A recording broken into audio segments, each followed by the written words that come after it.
పార్లమెంట్లో ఉన్నప్పుడు కూడా మేము చాలా ప్రయత్నం చేసాం. వాస్తవానికి మన భారతదేశంలో ఏంటంటే డిసేబిలిటీ అంటే ఇదివరకు ఆర్టిస్టిక్ కిడ్స్ కానీ, కొద్దిగా ఇట్లా హైపర్ ఉండే కిడ్స్ కానీ, లేకపోతే మెంటల్ ఛాలెంజ్ ఉన్నటువంటి కిడ్స్ కానీ అసలు ఇంక్లూడ్ చేయలేదు. కానీ తర్వాత పార్లమెంట్లో అందరం బలంగా ఫైట్ చేసిన తర్వాత ఒక 21 టైప్స్ డిసేబిలిటీస్ని అప్పుడు యాడ్ చేయించగలిగినాం. అందులో ఇవన్నీ వచ్చినాయి.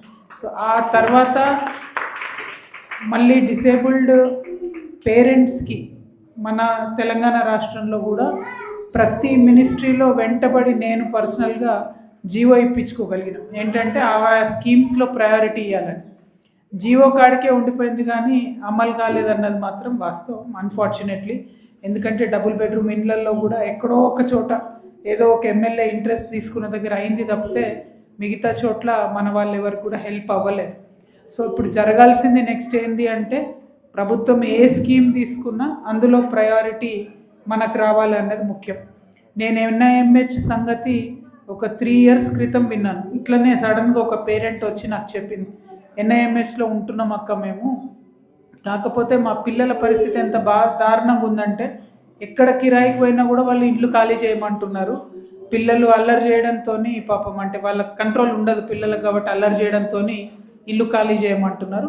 సో మాకు పర్మనెంట్ డబుల్ బెడ్రూమ్స్ పర్మనెంట్ మాకు ఇల్లు ఉంటే తప్పితే పిల్లలతో మేము బతకలేని పరిస్థితి ఉంది అని చెప్పి పేరెంట్స్ చెప్పారు.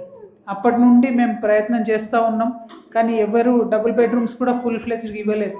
ఇచ్చిన వాటిలో కూడా ఇంక్లూడ్ చేసుకోలేకపోయినారు. సో అట్లా పర్లేదు, అట్లా మన బాధలకు సంబంధించి అవగాహన ఉంది. నా వంతు ప్రయత్నం నేను చేసిన. కాకపోతే ఇప్పుడు మాత్రం మళ్ళీ ఒకసారి మీ అందరికీ నేను మాట ఇస్తూ ఉన్నా. ఇప్పుడు ఎక్కువ అంటే 1,00,000 మంది ఉంటారు తెలంగాణ వ్యాప్తంగా ఇట్లా సఫర్ అయ్యేవారు.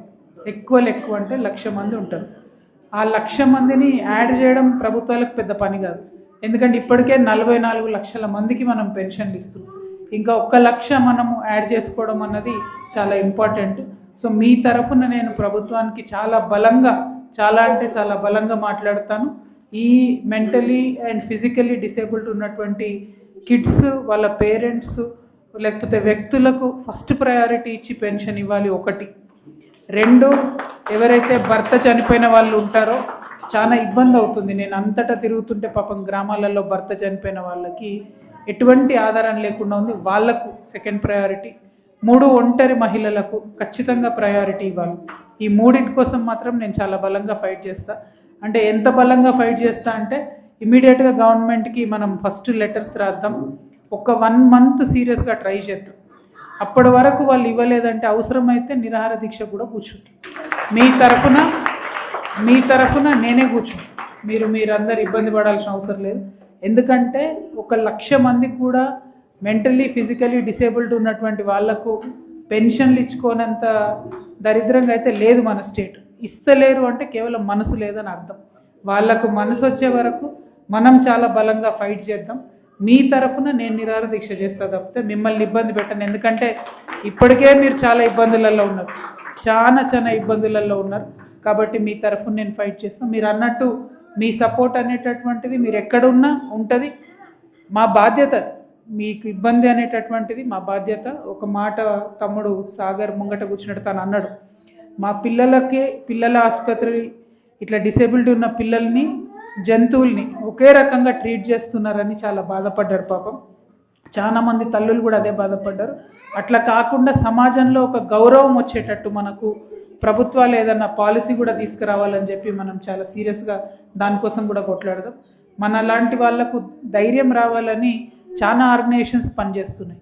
అందులో చాలామంది నన్ను వచ్చి అడిగారు, మాకు పొలిటికల్ రిప్రజెంటేషన్ కూడా ఇవ్వండి, మీరు ఇస్తే మా తరఫున మీరు ఫైట్ చేయడానికి ఉంటుందని చెప్పారు. వాళ్ళు అట్లా చెప్పారు కాబట్టి జాగృతిలో కూడా మనం ఫిజికల్లీ డిసేబిలిటీకి సపరేట్ వింగ్ పెట్టాము. ఆ వింగ్లో కూడా మీలాంటి వాళ్ళందరినీ కూడా ఇంక్లూడ్ చేసుకుంటాము. ఎందుకంటే ఎప్పటికప్పుడు ఫైట్ చేయాలి, ఎప్పటికప్పుడు కొట్లాట ఉంటుంది.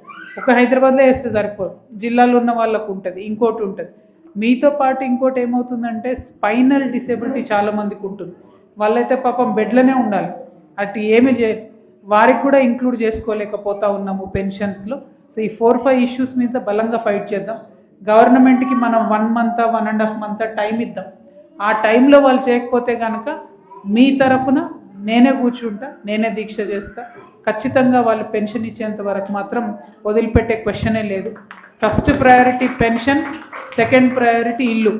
ఈ రెండు ఇచ్చేంత వరకు మాత్రం వెంటబడతామని చెప్తా ఉన్నాను. बहुत सारे लोग हैं जो हिंदी उर्दू में भी बोले, आप सबसे भी मैं गुजारिश करना चाहती हूँ, ये बहुत ही प्रॉब्लमेटिक इश्यू है. भगवान ने खासकर हमें चुन के पता नहीं क्यों ऐसे सिचुएशन, ऐसे हालात दिया, लेकिन जो भी है उनका कर्म होगा बच्चों पे और आप पे. तो हिम्मत मत हारिए बेटा, हिम्मत मत हारिए. बहुत लोगों को मैं देख रही हूँ बहुत रो रहे हैं. हिम्मत मत हारिए. दिक्कत है लेकिन हम आपके साथ हैं, वो याद रखिए. आपके वास्ते पेंशन्स के लिए भी लड़ेंगे, घरों के वास्ते भी बराबर लड़ेंगे. और इससे सबसे ज़्यादा और एक इम्पॉर्टेंट बात यह है, ये जो बबीता सेंटर से जैसे NIMH में हैदराबाद में जैसा ट्रेनिंग दे रहे हैं, वैसे हर डिस्ट्रिक्ट में जो बबीता सेंटर से उनको इंक्लूड करके ट्रेनिंग देने के लिए वास्ते भी मैं बहुत कोशिश करूँगी, बात करूँगी हर लोगों से.